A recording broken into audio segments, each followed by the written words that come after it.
Pagdayo kag pagpasalamat ang amon gid ginapanumbalik sa aton nga Ginoo tungod sa opportunity nga kita naman makaambit sang pagkaon espirituhanon sa subong nga gabi.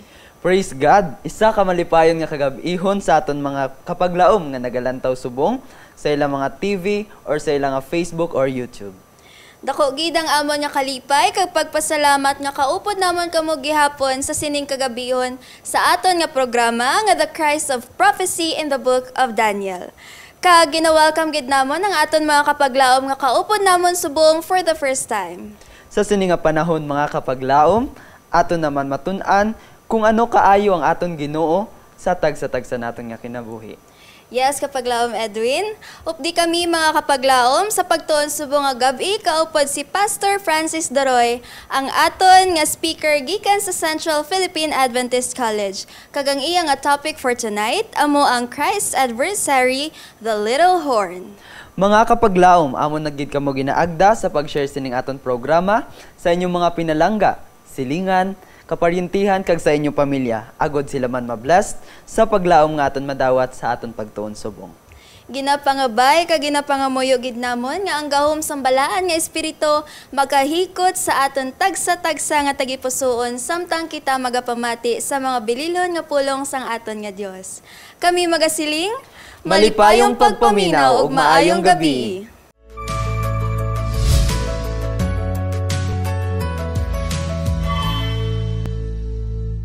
Mayong hapon, Visayas, Mindanao ug Luzon. Welcome sa atong padayon nga pagtuon sa pinasahi nga libro sa Biblia, ang libro sa Daniel, labi na gyud sa mga propesiya nga naa niini. Ug atong nahibaluan nga naa kana sa second part, the second section of the book of Daniel. Ako usab buot nga abi-abihon ang mga kaigsunan, mga higala nga nagatanaw niini nga video, niini nga presentation kung diin man kamo nga bahin sa kalibutan. Sa ako nang ingon, mo ni ay kaduha, o kung mahimo, sa di pa ka mumutanaw ni ini katong first time, kung mahimo, mas maayo nga you can view the first presentation titled Get Ready, It's Judgment Time, because that would give you the overall backdrop of the presentation of the eschatological prophetic section of the book of Daniel. Sa di pa ko mupadayon, may mga butang nga akong iplastar sa unahan.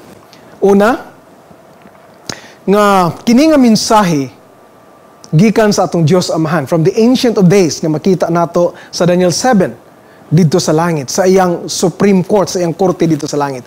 Nakita usab nato sa atong unang pagtuon nga si Ginoong Hesus gidala sa atubangan sa atong Dios Amahan. Ug nga kini gipahayag niya, gipakita niya kay Daniel aron ipakigbahin o kon i-share ni Daniel kanatong tanan. Labi na kanato nga nagpuyo ning katapusang mga adlaw nining maong kalibutan. Ikaduha, kung magsulti ako og Little Horn Kingdom, ang atong ipasabot ni ana nga ang gingharian ang buot nato nga ipasabot, no? Dili ang mga tao nga sakop niini nga gingharian o kun niini nga kagamhanan o kon sistema. So, huna-hunaon gina makaigsunan ha, ato ginang ibutang permis tong huna-huna, that it's not the kingdom, rather it's not the people comprising the kingdom, but it's the kingdom itself, the system and the power of the little horn that we're talking about, not the individual persons. Nga naman, tungod kay ang mga katawhan, kita tanan, mga anak sa Dios, ug ang handom sa Ginoo nga luwason gyud taniya nga tanan dito sa iya nga gingharian. Unya, ang ikatulo mao nga tungod sa paghigugma sa kalag sa atong isig katawo. Aron ang mga katawhan, kita tanan sa grasya sa Ginoo makadawat sa kamatuoran ug maluwas. For the love of souls and for the love of truth. Ang kamatuoran bililhon kaayo ug gamhanan. Nag-ingon ang atong Ginoo nga siya ang kamatuoran. John 14 verse 6, I am the way, the truth, and the life. So Jesus said, I am the way, the truth. So He is the truth. Ang kamatuoran day makaigsunan, di lang siya set of doctrines, hindi lang siya lista sa mga doktrina o libro sa mga doktrina. No, di lang siya set of mental construct, but above all, it is a relationship with the truth, the person who is Jesus Christ. Ang atong pagtuon karon mo cover sa chapter 7 and chapter 8 of Daniel, kay diri atong tipunon ang atong information sa giingon sa balaan nga kasulatan mahitungod ni ining may kontra sa Ginoo nga mao ang Little Horn Kingdom. Magampo ta mga higala. Amahan ng mga balaan, makagagahom sa nga tanan. Salamat sa imong dakong gugma ug kaluoy sa matag usa kanamo. Ginoo, samtang magasugod kami sa pagtuon ni ikaduha nga topiko mahitungod sa gamay nga sungay naging harian. Hinaot nga imong balang espiritu magauban sa matag usa kanamo. Tabuni ako sa imong pagkamatarong ug sa dugo ni Kristo dito sa Kalbaryo sa krus. Ug hinaot nga kami tanan among masabtan, hatagi kami pagtuo nga magadawat niining mensahe aron maandam kami sa imong ikaduha nga pagbalik ug sa imong walay katapusang naging harian. Salamat sa pagtubag sa pag-ampo sa ngalan ng gahom ni Jesus. Amen. May tulo ka mga yabi nga at mga mag-abli sa propesiya sa balaan nga kasulatan. O kung aron atong masabtan ang mga propesiya o bisan pang tibok nga balaan nga kasulatan. Number 1 is that the Bible and the Bible only. Ang Biblia o ang Biblia lamang.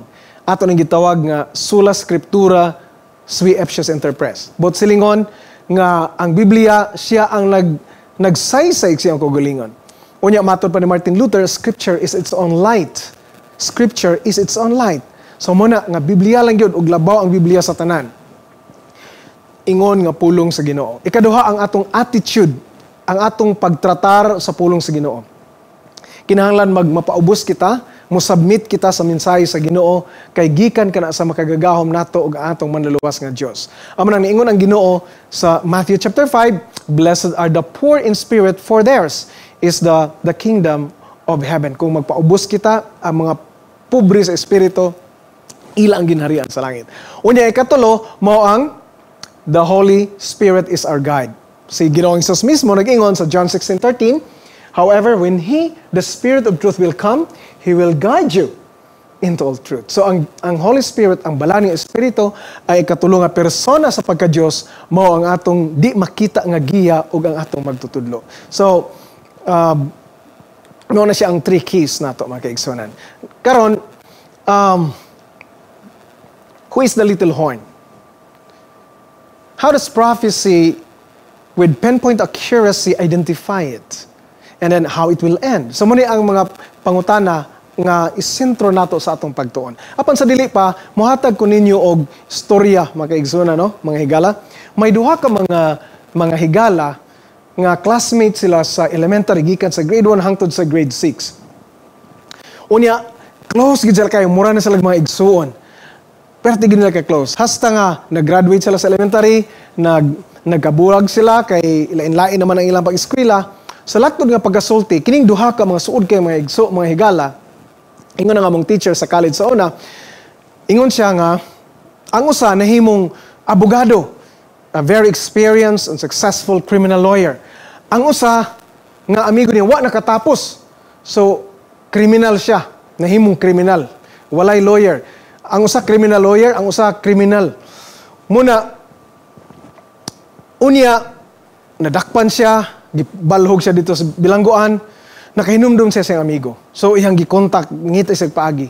Nag-adto gyud tuod ang iyang amigo nga abogado nga banggiitang criminal lawyer. Unya niingon siya nga, "Bay, kumusta? Nganong naamang ka diri?" Manang nag-istoryahan sila. Niingon din ang napriso nga, "Bay, tabangi gyud ko, bay." Munang away problema. So sa laktod nga pagkasulti gitabangan siya. Unya kay maayo man kay nga abogado, wa siya na priso, nakagawa siya. Uy, wa magdugay, nakahimo na pud siya ko sa krimen. Gidakop na pud siya kay gipriso. Mao gyapon tawag niya iyang amigo nga abogado, nag-abot naman. Ubay nganong naa naman pud ka diri? Mo lagi sorry yung abay nakahimo ko manining nakahimo naman po ko sa krimen. Muna nga sige tabangan kay gihapon ako. Munang maayo kay nga abogado na priso siya pero magdugay nakabuhi. Unya makiigsoon giingnan siya ayaw na gyud bay ha. Ayaw na gyud pag basi di na ko makatabang nimo. Uy naunsa sa pila ka panahon nakahimo siya dako na gyud hinon kaayo nga krimen. Unya, sa digto siya sa presohan, tawag niya ang amigo nga, Torni, tabangi ko. Unya, niabot ang mensahe makaigsunan. Niingon ang iyang amigo nga abogado, Bay, sorry kayo, bay. Di na ko katabang nimo. Kaya nga naman, bago magugo na pili, na-elect ko, bay, ingon nga usa ka huwis. So di na di siya basta-basta nga abogado, di na siya abogado kay nga private kay nga naman practitioner tungod kay isa ni siya ka judge. Higala, igsoon, samtang aberto pa ang kaluwasan, mangita ta, mutuon ta sa balang nga kasulatan. Samtang di pa maabot ang dagko nga masurpresa nga sa tibuok kalibutan, sobra pa nini atong giatubang nga crisis sa virus, kinahanglan andam na kita. So, ato nakita ang Daniel nga it's about judgment and it's the central theme of the book of Daniel. Ato kanang gisaysay sa ato nga una nga presentation. May tulo ka mga mountain peaks, so to speak, of the book of Daniel. Kung atong tan-awon ang mga propesiya diha nga makita nato na, sa Daniel 2, the great image, ang dako nga imahen of composite metals, klase-klase nga metal. Unya ang Daniel 7 nga mo ang nasa tunga, ang dako nga korte, ang korte sa Ginoo dito sa langit nga kitang tanang mga nasod, tanang mga tao magapangatubang. Unya dito sa Daniel 12, Michael stands. Muna ang pagbalik ni Ginoong Hesus diri sa kalibutan. Gawas sa judgment theme o kung balik-balik nga mensahe sa mao nga libro sa Daniel, naa pag-iusa gitawag nato na the great controversy theme. So ato ni siyang tan-awon sa makadali makaigsoon no. If we go to chapter 1, balikan nato, makita nato nga may great controversy theme ang gipakita ni Daniel diha sa iyang libro. Una, nga gipirdi ni Nebuchadnezzar ang Jerusalem. So Babylon defeated Jerusalem. Unya sa chapter 1 makita ta diha nga si Daniel uban siya mga kaubanan, wa gid sila mukaon sa pagkaon nga gikan sa hari from the royal table, the royal dainties. Wa sila kay nga naman ang ilang pagtuo sa Ginoo makonsensya man sila. Malapas nila ang ilang pagtuo ug ang kabubuton sa Ginoo. So wa gid sila ni kaon, no? Unya, so there's a conflict there between right and wrong, between convictions of right and its opposite. So maadto ta sa chapter 3, ano nakita nato? Shadrach, Meshach, Abednego giitsa didto sa nagadilaab nga hornuhan. Nga naman kay bahalag mamatay sila, di gid sila muyukbo didto sa bulawan nga larawan o kung Diyos nga gihimo ni Haring Nabucodonosor. So makita nato dinhi makaigsunan. Unya sa chapter 6, si Daniel giitsa man didto sa lungib sa mga leon. Tungod kay di siya musimba didto sa hari. Ingon ang usa ka faculty na ingon siya sa kuha nga si Shadrach, Meshach, Abednego in chapter 3 of Daniel gitistingan daw ilang pagtuo sa second commandment. Thou shalt not bow down, thou shalt not make unto thee any graven image. Mo na siya. And then si Daniel in chapter 6 gitistingan siya sa the third commandment, thou shalt not take God's name in vain. O kita karon ni atong kapanahon ang tistingan kita sa ikaupat nga commandment, and that is the Sabbath, the true Sabbath, not the false Sabbath, but the true Sabbath.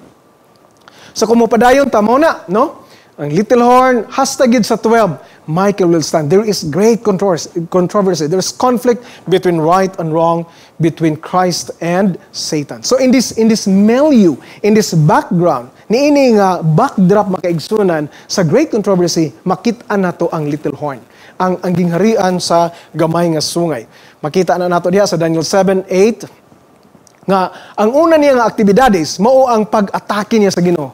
For example, sa Daniel 7 verse 8, anong ginatawag niya? At ablihan na ito mga Bible. Nag-ingon diri sa Bible sa Daniel 7 verse 8. And there in this horn were eyes like the eyes of a man and a mouth speaking pompous words. So nagpamulong siya og mga dagkong mga pulong. Ato nang hiwa-hiwaono, ato nang isa-isahon, ato nang para masabtan yun nato karon. Tanaw nato ang giingon sa Balang Kasulatan sa Daniel 7:25, New King James Version. He shall speak pompous words against the Most High. Daniel 8:10, and it grew up to the host of heaven, and it cast down to the ground and trampled them. So, ang mga balaan, no, iya nga gipang hulog o iyang gitaketakan, gitamakan. Unsa pa gyud? He even exalted himself as high as the prince of hosts, and the place of his sanctuary was cast down. Grabe magkaigsunan ang little horn kingdom. Iyag yung gipataas ang kaugalingon daw muhisama siya sa prince of the host. Kinsa man ni walay lain si Ginoong Hesus magkaigsunan in the context of Daniel. Unsa pa gyud sa Daniel 8:25, he shall rise against the prince of princes. Now this is very very meaningful magkaigsunan as we go along.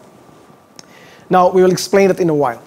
Now, diri nakita nato ang sunod niya nga activities after the pag-attack niya sa Most High, and this is even enigmatic and a paradox. No, the mysterious siya kay paano gud nimo muaway ka sa how can an entity, an earthly entity, a kingdom, earthly kingdom fight against the Most High?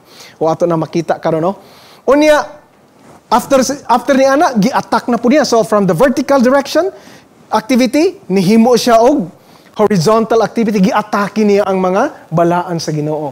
O unsa giingon sa Balaang Kasulatan sa libro sa Daniel 7:21 of the book of Daniel. I was watching, and the same horn was making war against the saints and prevailing against them.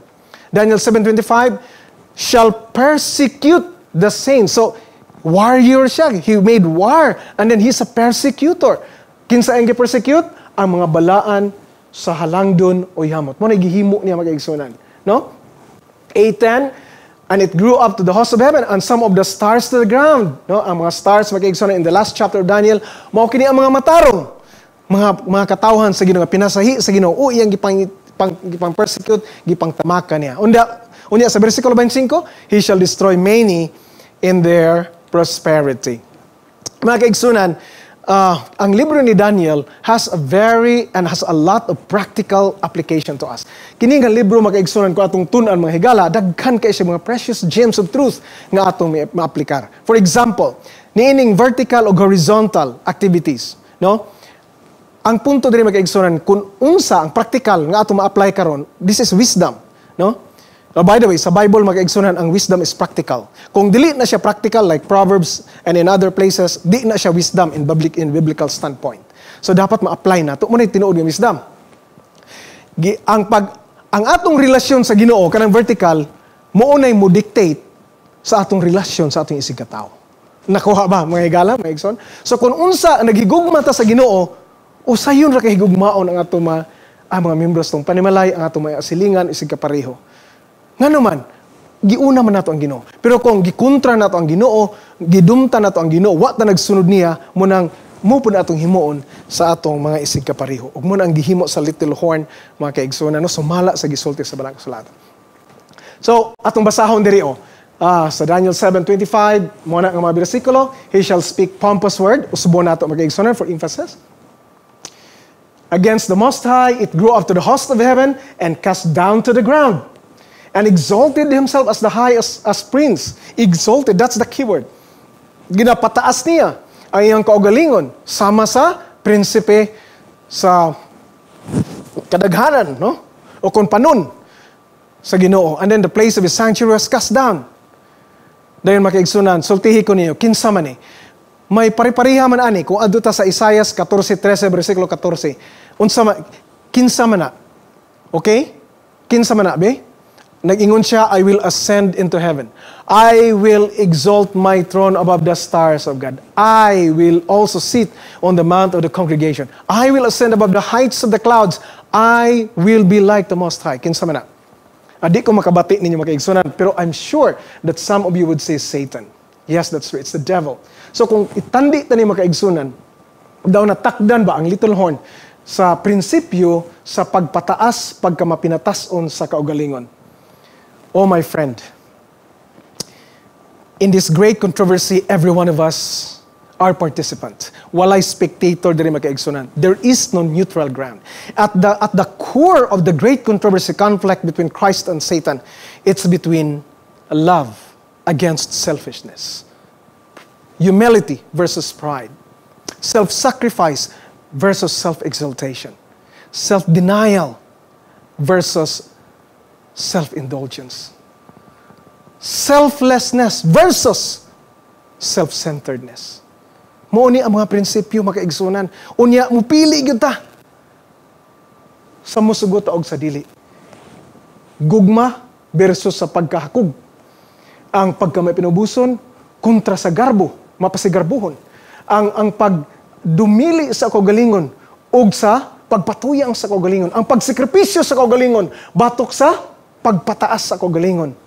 Muni ang mga prinsipyo at the core of this conflict. So mga prinsipyo ni atong gisgutan magkaigsunan ug mopili gyud ta. Not to choose is also a choice in itself. So, kung reviewon ta ni magkaigsunan mo ni ang four kingdoms, hanay sa four kingdoms nga nakita ta sa Daniel 7, we have Babylon, Medo-Persia, Greece, Rome, four earthly kingdoms. Unya judgment dito sa langit, nagyoy paghukom mga kaigsunan. Kaya nga naman daghan kayo ang mga inhustisya nga nahitabo ni kalibutan nga dapat magahukman sa Ginoo to make all things right. And then ang ginharian sa Ginoo nga walay katapusan, the fifth kingdom, God's eternal kingdom. So kung dugangan nato ang details, ang ato makita mao ni Medo-Persia, Babylon, Medo-Persia, Greece, Rome, judgment in heaven, God's eternal kingdom. By the way, magkaigsunan, the first three kingdoms are named in the book of Daniel. Babylon in chapter 2, Medo-Persia and Greece were named, I should say, by Gabriel in chapter 8. Gingalanan yun. Nga muna siya, Medo-Persia na siya, muna siya ang Greece, Daniel. Gisultihan siya ni Angel Gabriel. Unya, ang Rome, gikan sa ikaapat nga gingharian, miguwa ang little horn. By the way, mga kaigsunan, ang question is, let me ask you, makita ba nato ang ngalan nga Rome in Daniel 7 or Daniel 8? Makita ba na nato? Ginganlan ba? Yes or no? Okay. If you say no, you are right. Wala gingalanan, mga kaigsunan. But, if we check in history, if we check secular history, if we check ecclesiastical or church history, wa na gilain mga kaigsunan. Sa dihang natapos ang gingharian sa Grisya, kinsa ang nisunod? Rome. Akong usbon, Rome gyud wa na lain. Especially, na-mention ako gahapon in the Battle of Pydna, gipirdi sa Rome ang ginharian sa Macedon. O later on, the whole Grecian Empire was absorbed into the Roman Empire. Mao na siya makaigsunan. So kung atong tan-awon mo ni Daniel 2, great image. Daniel 7, mo ang mga wild nga mga beast, no? Ihalas nga mga mananap. Unya, Daniel 8, ang clean beast. Wanda yun ang mga kingdoms. O mga kaigsunan. Tanawa na to ha. Dirita sa Daniel 8, unsa giingon diha? Ang little horn. Duha. Little horn, little horn. Ang una nga little horn, it's imperial Rome. Ang ikaduha nga little horn, amo ang papal Rome. And then after ana, judgment, and then God's kingdom. God's eternal kingdom given to the saints forever. My friend, brethren, this is not just or only an Adventist interpretation. I want to tell you that. Gani kung i-check nato ang church history, makita nato that for centuries, maybe for thousands of years, if we can say that, for centuries, the Jewish exegetes, ang mga scholar, ang nagatuon sa Biblia, ang mga Jew, ug ang mga Christian scholars, interpreters, ila nga gi-interpret nga mauna. Ug mga Protestants. So this is not just an Adventist interpretation. So, tan-asosihon gyud natong maayo. Kung adto to sa Daniel 2, tan-awa makaigsunan. Ngano man tong duha naman tong little horn. Nga imbis usaw, tanawa na to. Tanawa sa Daniel 2, in the fourth kingdom, legs of iron, di ba? Mao na ang Rome, legs of iron, after Greece. Unya, gikan dito, may transformation, may continuation, na yung feet of iron and clay. Sa Daniel 7, ang terrible beast, nga may napulo ka sungay, ug puthaw nga mga ngipon, niguwa pod sa iyang ulo, ang gamay nga sungay, migitib. Unya, nahimo siyang pinakadako. Mas dako pa siya, kaysa napulo nga nag-una kaniya. Tanawan ninyo ang consistency and coherency of truth, mga igsoon. So Daniel 2, moto, akong gisulti. Daniel 7, migitib ang sungay, gikan sa ulo sa terrible o dreadful beast. Daniel 8, little horn. This is the two-pace. Dapat consistent siya makaigsoon nga two-pace. So ang little horn una, muna ang pagan Rome. And then, ang little horn nga isa, nga ang iyang mga binuhatan is vertical, nag-attack siya sa Ginoo, o nag-persecute siya sa mga balaan, mo ni ang little horn. Again, mga kaigsunan, this is a interpretation for centuries by Protestants and many others, not just Adventists. So, nakita nato ang consistency and harmony of this truth. So, kung atong isimplify mga kaigsunan, ang Daniel 2, Rome, ikaapat nga gingharian, nga mugwa ning kalibutana, mudumala mo ang Rome, legs of iron, and then feet mixed with clay. Dayon, ang chapter 7, Rome, terrible beast, and then / little horn. So, mga phases lang ni. Second phase, may first phase, second phase. Ang Rome, first phase, in Daniel 8, mas klaro, pagan, and then papal. So, muna ang ato makita magkaigsunan. So, I repeat it so that for emphasis, kag mabutang yun sa at so that it should be inculcated in our minds. So, muna siya magkaigsunan, no? Ang Rome has two phases, pagan and papal, and then judgment in heaven, God's eternal kingdom. Karon moadto ta didto sa characteristics. We will try to really zero in and focus on the little horn's fingerprint or DNA, so to speak. Tan-ahon gyud nato unsa gini aron di kita masayop mga kaigsunan, no? Kay mensahe ni sa Ginoo og para ni kanato karon nga nagkinabuhi nining katapusang mga adlaw ning maong kalibutan. So, ang characteristics of the and activities of the little horn based on Daniel 7. Makita na nato diha. It came out among the 10 horns, nagguwa siya.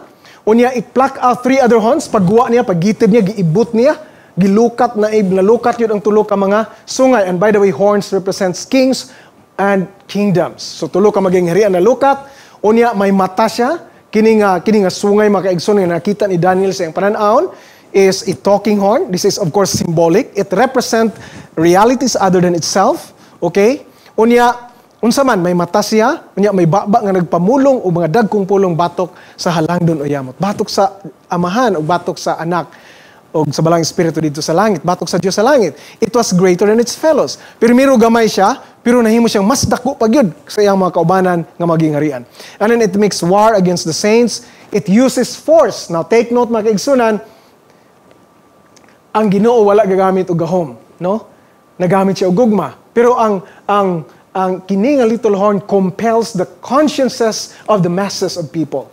And even kings, no, bow before him. Unsa pa gyud, it was prevailing against the saints. Nagdaog pa gyud siya. Unya gilutos niya, iyang ginapang torture, ginasakit niya ang mga balaan sa tao. Unya, naguna-una pa gyud siya, but ipasabot ana, gituyo gyud niya ang pag-usab sa mga panahon ug bisan pa sa balaod, no? Dayon, nag-ingon diri sa verse 25 nga iyang ginapirdi ang mga balaan sulod sa a time, times, and half a time. Now, maadto ta sa Daniel 8. Adto ta sa Daniel 8, mga igsoon, mga higala. Moni ang characteristics. These are the characteristics and activities of the little horn kingdom in Daniel 8. It grew up to the host of heaven. Bantayin ninyo mga igsoon na. It cast down some of the host and some of the stars to the ground. Exalted himself as high as the prince of the host. Take away the daily and then sacrifices. It cast down the place of his sanctuary. An army was given to the horn.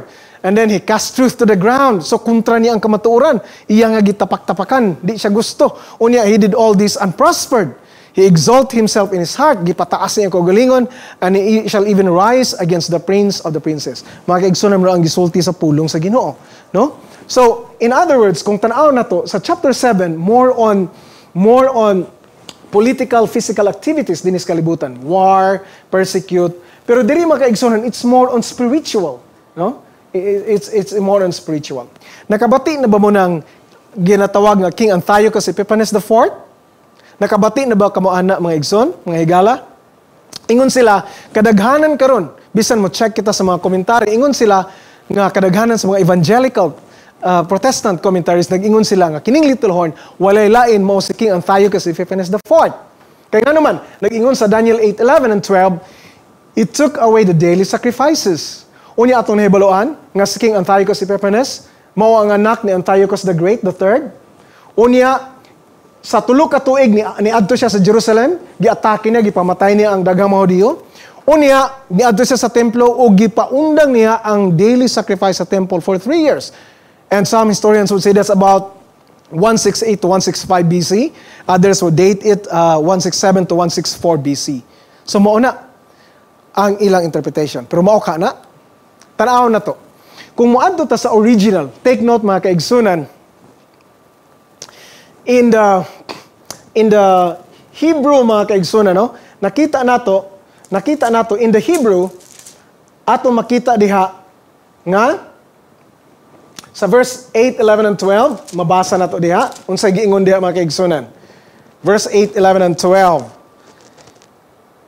And by him the daily sacrifices were taken away. New King James Version. Pero sa original, sa Hebrew, kay ang chapter 8 is in Hebrew, in the original it is tamid. Ang meaning sa tamid, mga kaigsunan, actually is not daily.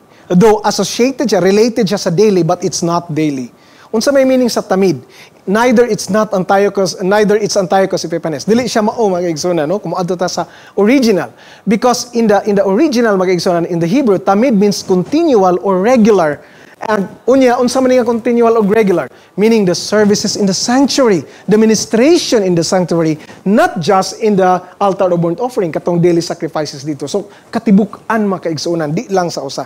Gani, gigamit na siya sa mga 103 ka beses sa Old Testament. Kag mao na, regular and continual. O mga kaigsunan, ang interpretation sa tamid sa daily, actually, mao na siya ang padayon nga pag-ministry ni Jesus Christ dito sa langit. Ang atong manugpatunga, siya ang atong manlalaban, siya ang nagapatunga kanato nga makasasala sa atong Dios nga amahan nga balaan. Unya, unsay gihimo? Ang gihimo, mga kaigsunan, sa Little Horn, giisla niya, giilog niya ang ministry ni Jesus Christ, gipulihan niya pinaagi sa Mass and the Confessional. Kung atong basahon kana, no, ang Hebrews 7:25 nag-ingon diha nga si Jesus nagapadayon sa pagministeryo, pagpatunga kanato aron kita mapasaylo sa atong mga sala sa atong Dios Amahan. 1 John 2:1, He is our advocate, He is our lawyer, He is our compassionate lawyer in heaven. Kana, mga kaigsunan, gikuha o giilisan sa Little Horn with the Mass and the Confessional. So instead, sa Ginoong Hesus, tao na ang nagapatunga kanato. Og si Mary, gitawag na siya og mediatrix, nahimo na siya nga mediatrix, mag-igsunan. So, mo na siya ang nahitabo sa tamid. Now, kung ato kini i-summarize, mo na ang mahitabo, mag-igsunan. We have 6 summary, kung i-summarize ang duha ka chapters, chapter 7 and chapter 8, mo ni ang mahitabo, mag-igsunan. Kag base kini sa credible documents and evidences. The first one is, it grew out, that is the Little Horn Kingdom, grew out of the fourth beast. Nagguwa siya, gikan sa ikaapat nga mananap. Unya, mao kini siya ang walay lain ang Imperial Rome. Ay ikaapat ka mananap. Nagguwa dito ang Little Horn. It is the continuation of the Roman Empire. Atong tan-awon mga igsoon si A.C. Flick, The Rise of Medieval Church, 1900, page 150. Unsay giingon diha? Out of the ruins of political Rome arose the great moral empire in the giant form of the Roman Church. Unsa pay giingon makaigsunan sa usa ka German historian, okay? Si von Harnack, si Adolf von Harnack, unsa giingon niya? The Roman Church pushed itself into the place of the Roman world empire, of which it is the actual, what's the word? It is the actual continuation. The empire has not perished, but has only undergone a transformation.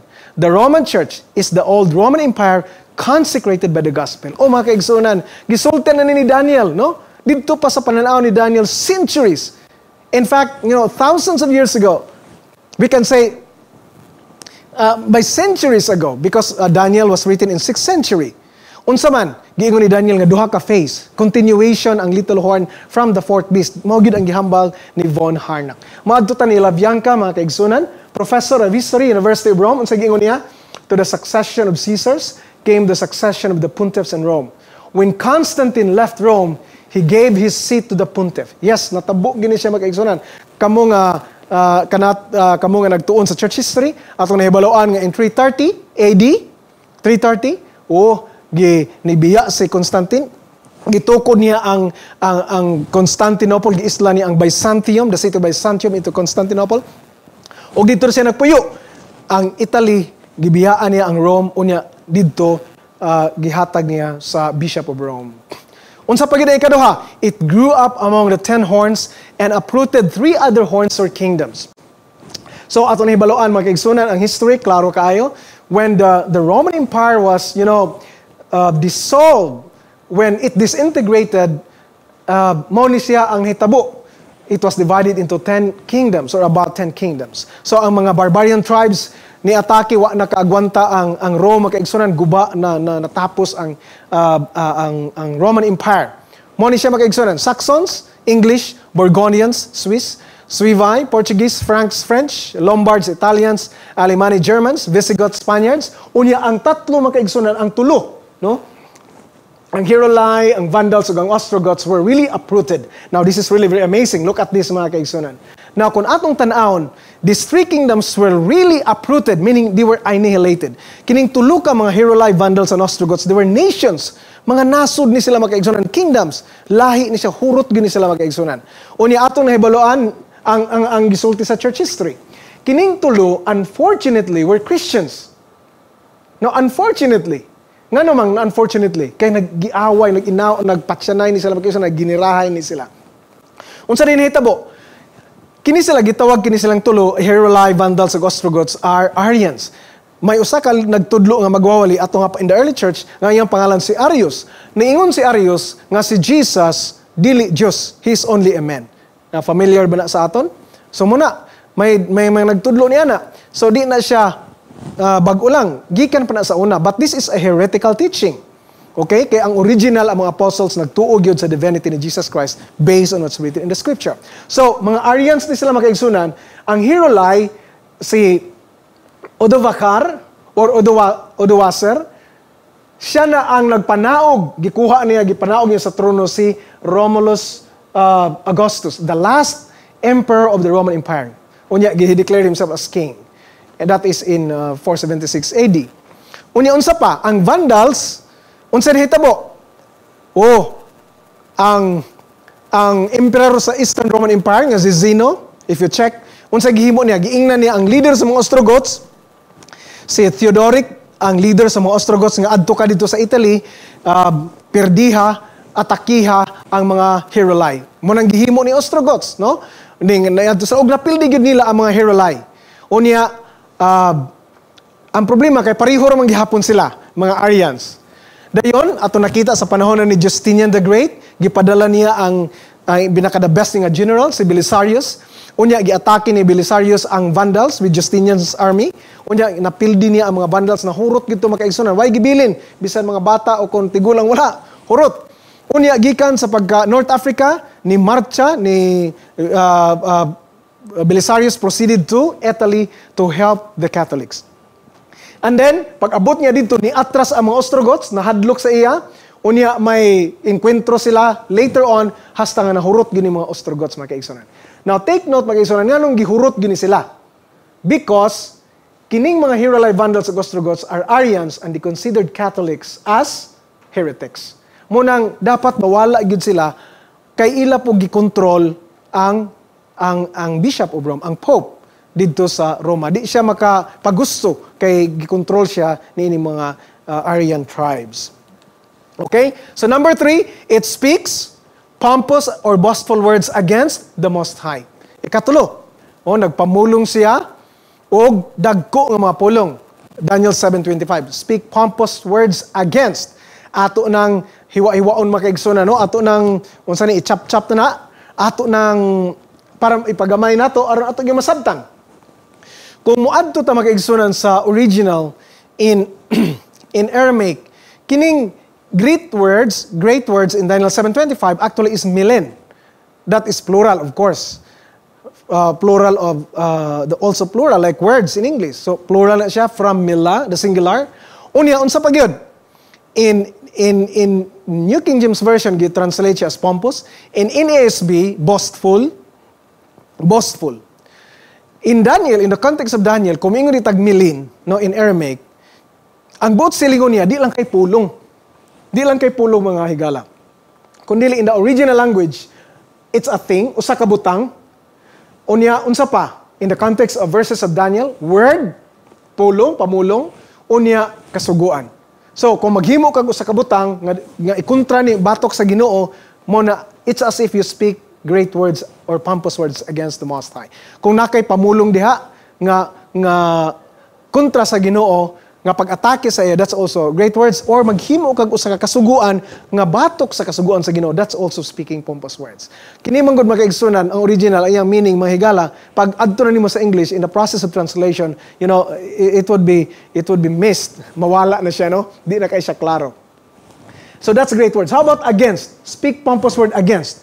In the Aramaic, mga igsoon, ang agyo, the word against, is really interesting because it is litzad. Litzad. From the word sad, which means at the side. It set itself up as being equal with God. So, moingon ka og chad in Aramaic, meaning nitupad ka sa Ginoo, unya gihimo nimo imo kaugalingon nga sama sa Dios. Mao na ang original nga makuha na no kung moingon ta og against, kay ang against no kontra gyud, pero in the original it's very rich in meaning that we should know. So, kung kumpara nato ang Daniel ug Revelation, kay pareho na silang duhang apocalyptic genre, ang ilang type of literature, ano ato makita? He shall speak pompous words against the Most High. And then, unsa giingon dito sa Revelation 13:5, the same entity. Great things and blasphemies. So, ang pompous words is translated as blasphemies. Now, sa panahon ni Jesus Christ, niingon ang mga Hudyo, batuhon unta nila sa Ginoong Hesus. Nga naman, ingon sila, for a good work we do not stone you, but for blasphemy. And because you, being a man, make yourself God. So, klaro na sa Biblia makaigsunan sa John 10:33. So, buti pasabot nga kung ang isa day ka tawo makig-angay pariha sa Ginoo, himuon niya nga may sama siya sa Dios, muna ang usa ka ginatawag nato nga blasphemy. Tanaw na to ang mga claims of the Little Horn Kingdom. So, Pope Leo XIII, in his encyclical letter 1894, unsay giingon niya? The reunion of Christendom, muna ang encyclical letter, that we hold upon this earth the place of God Almighty. So this is in 1894, mga 130 years ago, no? And then unsa pa gyud giingon dito, the Pope, in another source, the Pope is of so great dignity and so exalted that he is not a mere man, but as it were God and the vicar of God. And then next, the Pope is as if were God on earth. Did you hear that, friends? The Pope is as if we're God on earth. Ang Papa daw Diyos diri sa kalibutan. Sole sovereign of the faithful of Christ, chief of kings. Unsa pa gyud, the Pope is of so great authority and power that he can modify, explain, or interpret even divine laws. So this is from their own source, Lucius Ferraris, Papa II, Prompta Bibliotheca, anya mo na siyang reference. O mga kaigsunan. Basahon pa gyud nato ang usa ka reference from the writers of the Catholic Church. The Dignities and Duties of the Priest, Volume 12, page 27. Or gitawag ni siya nga Silva. God Himself is obliged to abide by the judgment of the priests, and either not to pardon or to pardon, according as they refuse or give absolution. Now, look at this last sentence. The last line, the sentence of the priest precedes, and God subscribes to it. So, ang buti pasabot diri nga maobligar gyud ang Ginoo sa pagsunod kung unsa ang mando desisyon sa pari diri sa yuta. Mga kaigsunan, ang hitabo nini imbis ang tao mag-alagad mosunod sa Dios, nabali na mga kaigsunan, ang Ginoo na ang moalagad sa tao. Number 4, it is a persecuting power. It is a persecuting power. This Little Horn Kingdom. So the New Catholic Encyclopedia, in its article Torture, unsay giingon diha, under the influence of Germanic customs and concepts, torture was little used from the 9th to the 12th centuries. But with the revival of Roman law, the practice was re-established in the 12th century. In 1252, this is 13th century, my exon. In 1252, Pope Innocent IV sanctioned, siya ang nag-approve the infliction of torture by civil authorities upon heretics, and torture came to have a recognized place in the procedure of inquisitorial courts. So, muna siya ang hitabo ng kaigsunan. Unsa pa yung giingon, the same source, the New Catholic Encyclopedia, on the article of Inquisition. Naingon dito, judged by contemporary standards. The Inquisition, especially as it developed in Spain toward the close of the Middle Ages, can be classified only as one of the darker chapters in the history of the Church. So, ang gihambal diri, ang gisulti diri mga igsoon, mga higala, Spain. Pero actually, di lang Spain. No? In Netherlands, in Bohemia, in Prussia, many other countries. Ang Inquisition mga igsunan. No? And then, tanawa, unsa giingon sa the same encyclopedia, same source. It acknowledges about the Inquisition. The killing of about 3,000 to 4,000 Huguenots in the massacre of St. Bartholomew.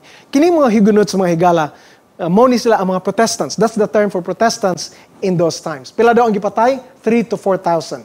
Tanawa po ang usa ka bag-o lang nga writer, Robert Kingdom. Siya nag-ingon nga gamay lang ang napatay, hundreds and probably thousands of Protestant presidents in the city of Paris.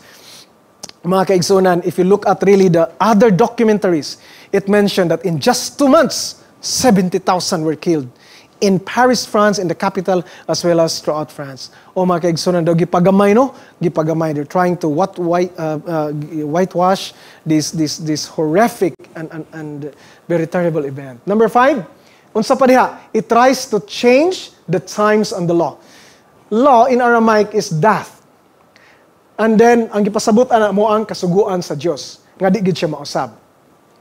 The Catechism of the Council of Trent, unsa giingon diha? Sa Donovan Translation 1829, but the Church of God has in her wisdom ordained that the celebration of the Sabbath day should be transferred to the Lord's Day. Klaro makaigsunan, no? Unsa pa gyud? Si Lucius Ferraris, Prompta Bibliotheca, from their own source, documents. Unsa giingon? Si Petrus de Ancharano, in the 15th century, unsa giingon niya?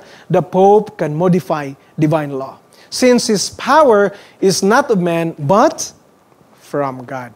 Sa pagyod, sa dihang nag-argumento, naglali si Dr. Ick, isa ka theologian of the Catholic Church. Unya iyang giingnan si Martin Luther, no? He taunted Martin Luther. Giingnan niya, the church has changed the Sabbath into Sunday on its own authority, on which you, Luther, have no scripture. So, ingon si Dr. Eck, ingon ka Martin Luther, Biblia lang, nganong nagbantay makag Sabado. Domingo. Nganong di man Sabado, no? Kay wala man na sa balaan nga kasulatan ang Domingo. So, muna ang reference. Unya, adto ta sa bag-o makaigsunan, no? Now, unsa giingon ni Peter Geierman in 1957, page 50, which is the Sabbath day. Which is, ang tubag makaigsunan, Saturday is the Sabbath day. Why do we observe Sunday instead of Saturday? We observe Sunday instead of Saturday because of the Catholic Church transferred the solemnity from Saturday to Sunday. Convert's Catechism of Catholic Doctrine. Muna siya. And then, next, unsay giingon ni Kramer, Peter R. Kramer, Catholic Church Extension Society, 1975, we Catholics do not accept the Bible as our only rule of faith. Besides the Bible, we have the living church, the authority of the church as our rule to guide us. We say this church, instituted by Christ to teach and guide men through life, has the right to change the ceremonial laws of the Old Testament, and hence, we accept her change of the Sabbath to Sunday.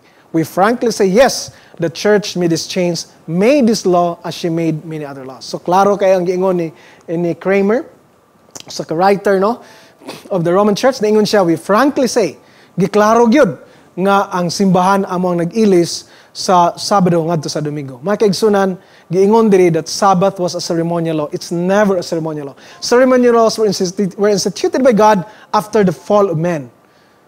Pero ang Sabado, wala pa nahulog ang tao sa pagpakasala. Dito pa sa creation, nagpahuway ang Ginoo ingon nga ehemplo. Dili siya ceremonial law, mga kaigsunan. So, unsa pa giingon ni John O'Brien, professor of theology at University of Notre Dame, let me address myself in a friendly spirit to my dear non-Catholic reader. So, sa mga Protestants and Evangelicals, o non-Catholics, for that matter, niingon siya, you believe that the Bible alone is a safe guide in religious matters. You also believe, by your Christian faith, that of Sunday observance, the day mentioned in the Bible is not the Sunday, the first day of the week, but the Saturday, the last day of the week. Why then do Christians observe Sunday instead of the day mentioned in the Bible? The church received the authority to make such a change from her founder, Jesus Christ. And then, ingon pa gid siya, but since Saturday, not Sunday, is specified in the Bible, isn't it curious that non-Catholics who profess to take the religion directly from the Bible and not from the church observe Sunday instead of Saturday? Yes, of course. It is inconsistent. So, manigiingon niya. So, in other words, kung tinuod ka mo ng mga protestante, nga nung wala man mo nisunod sa Bible. Padayon siya, the last paragraph from O'Brien, Professor O'Brien, that observance, ang pagsimba sa pagpangilin sa Domingo, Inay sa Sabado remains as a reminder of the Mother Church from which the non-Catholic sects broke away. Like a boy running away from home, but still carrying in his pocket a picture of his mother or a lock of her hair. So Professor Mackenzie of Notre Dame University, mao gihapon makaigsunan, niingon siya, Professor Mackenzie freely recognizes that the Roman Catholic Church has many beliefs not founded in Scripture. His reason is, this is a kind of inner compulsion. Ang hinungdan makaigsunan, it's an inner compulsion, a surging, a true religious experience that justifies them. Mackenzie, Catholic Church, page 214. Unsa gingon sa atong Ginoo mga kaigsunan, mga higala, niingon si Ginoong Jesus, why do you transgress the commandment of God for the sake of your own tradition? Nganong ginalapas ninyo ang kasuguan sa Ginoo sa inyo nga mga tradisyon. John 14:15, if you love me, keep my commandments.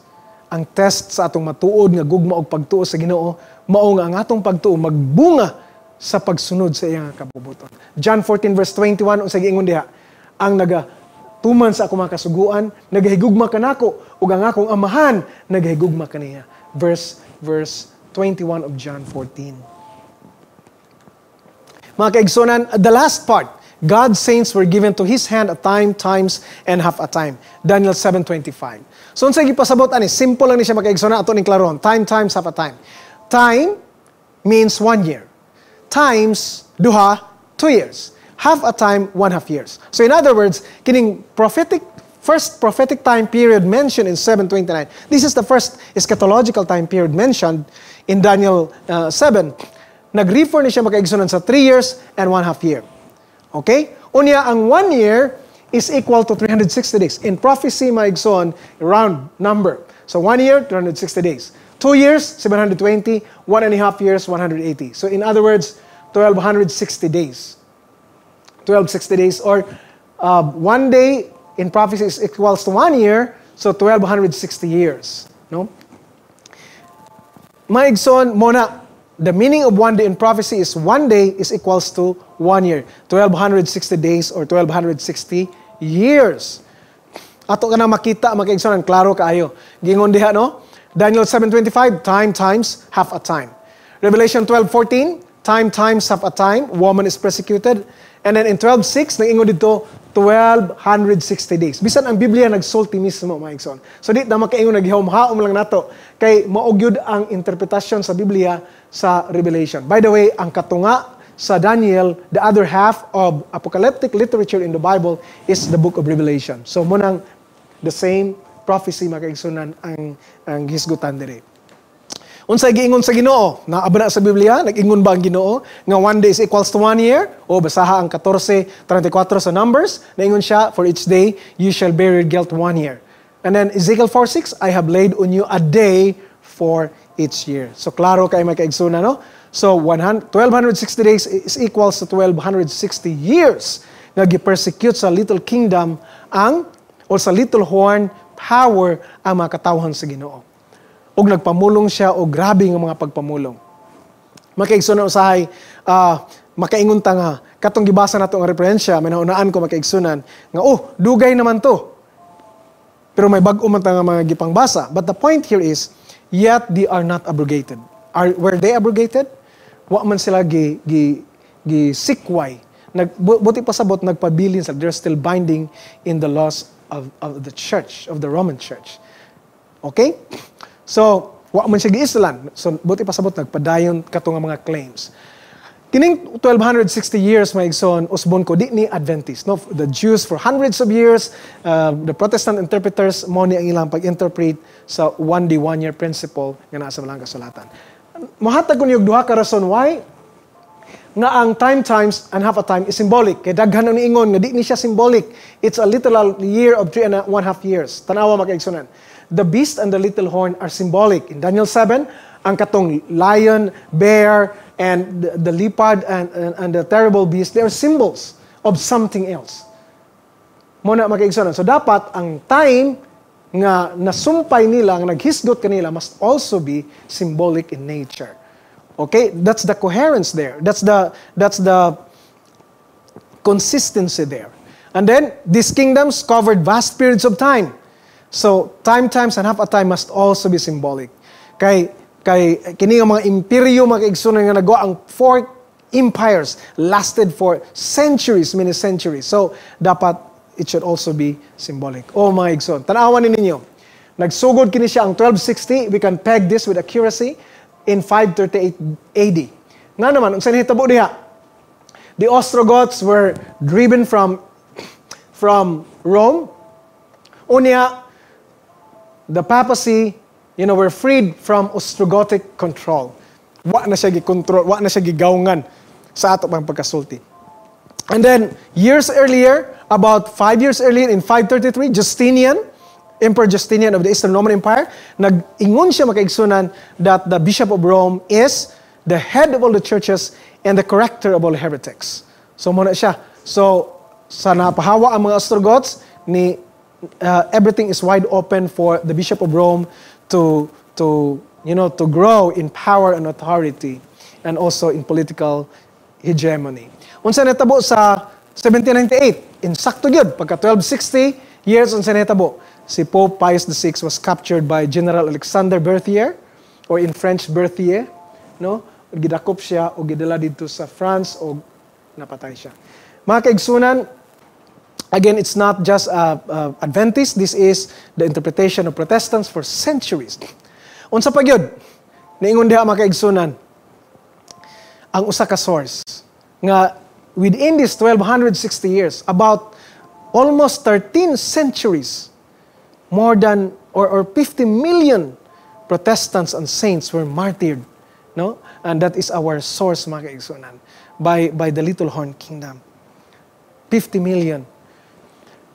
Usa ka Irish historian by the name William Illicky supports this. Niingon siya sa iyang libro, makaigsoon na ang reference. Basahon lang ninyo, niingon siya that the Church of Rome has shed more innocent blood than any other institution that has ever existed among mankind will be questioned by no Protestant who has a competent knowledge of history.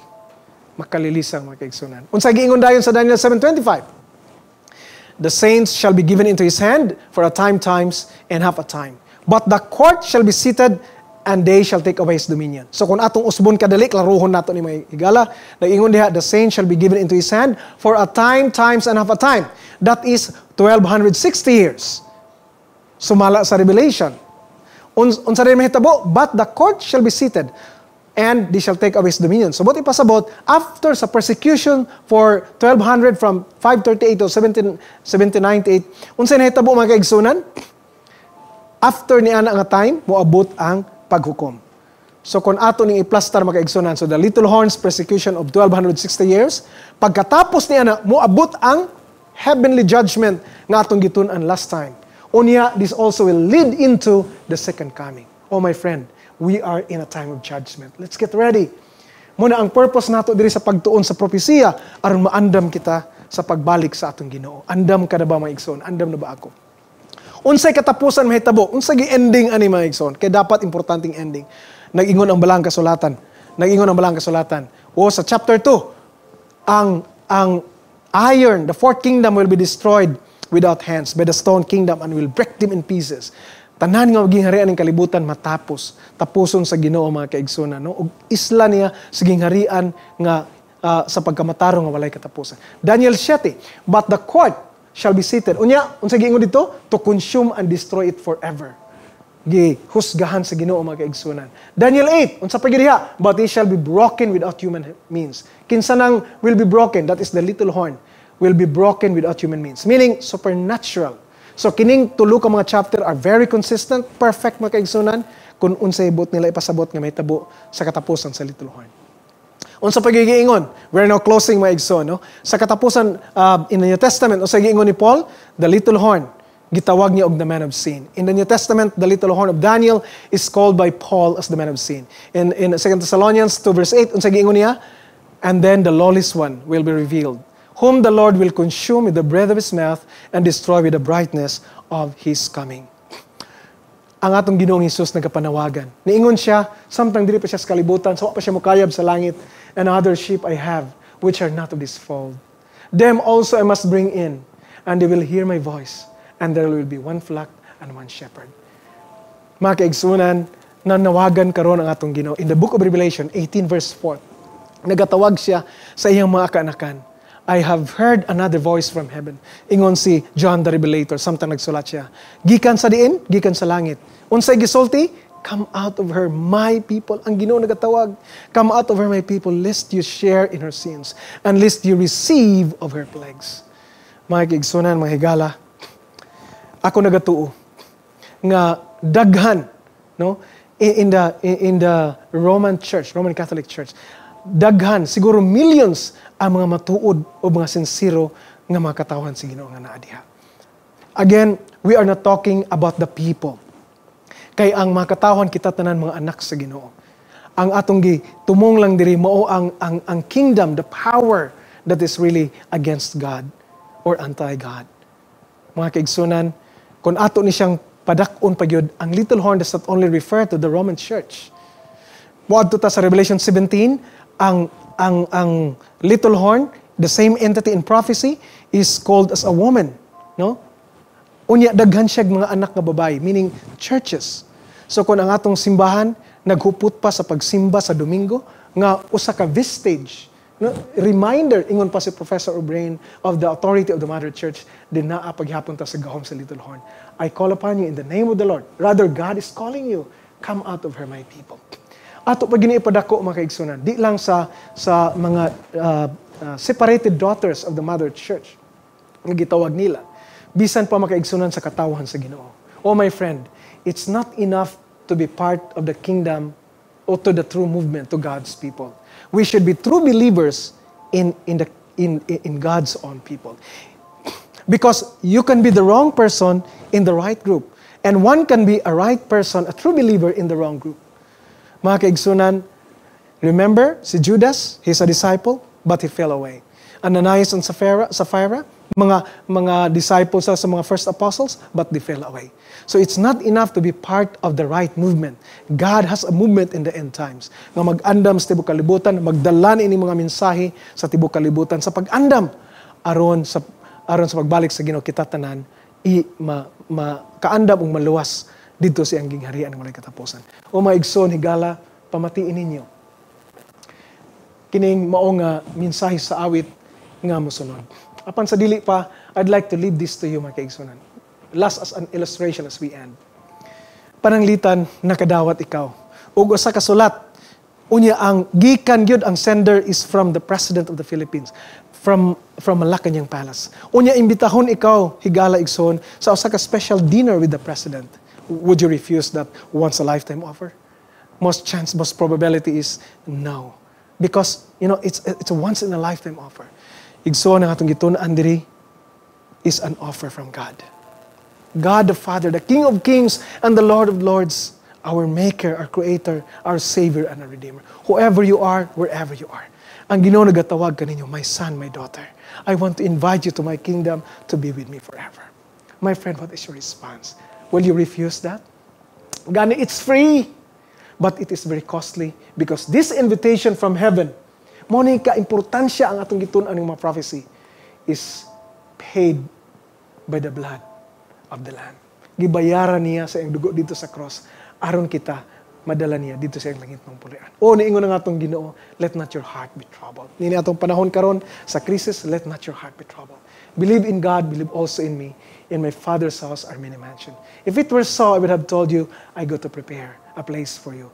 And if I go and prepare a place for you, I will come again and receive you unto myself. And where I am, there you may be also. What a heavenly invitation. Maigsoon, pamatii, kining awit, o palandungi, nga Ginoo nag-iimbitar ka nato. His heart was broken, mine was mended. He became sin, now I am clean.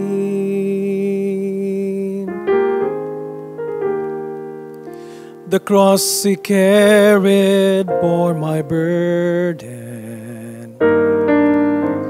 The nails that held him set me free.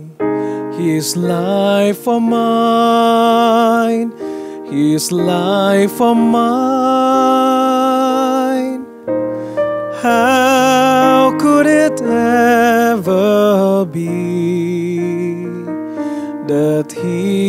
die, God's Son would die to save a wretch like me. What love divine, He gave His life for mine. His scars of suffering brought me healing. He spilled His blood to fill my soul. His crown of thorns made me royalty. His sorrow gave me joy and told His life for mine, His life for mine. How could it ever be that He would die, God's Son would die to save a wretch like me? What love divine, He gave His life for mine. He was despised and rejected, stripped of His garment and oppressed. I am loved and accepted, and aware of righteousness. His life for mine, His life for mine. How could it ever be that He would die, God's Son would die to save a wretch like me, like me. What love divine, He gave His life for mine.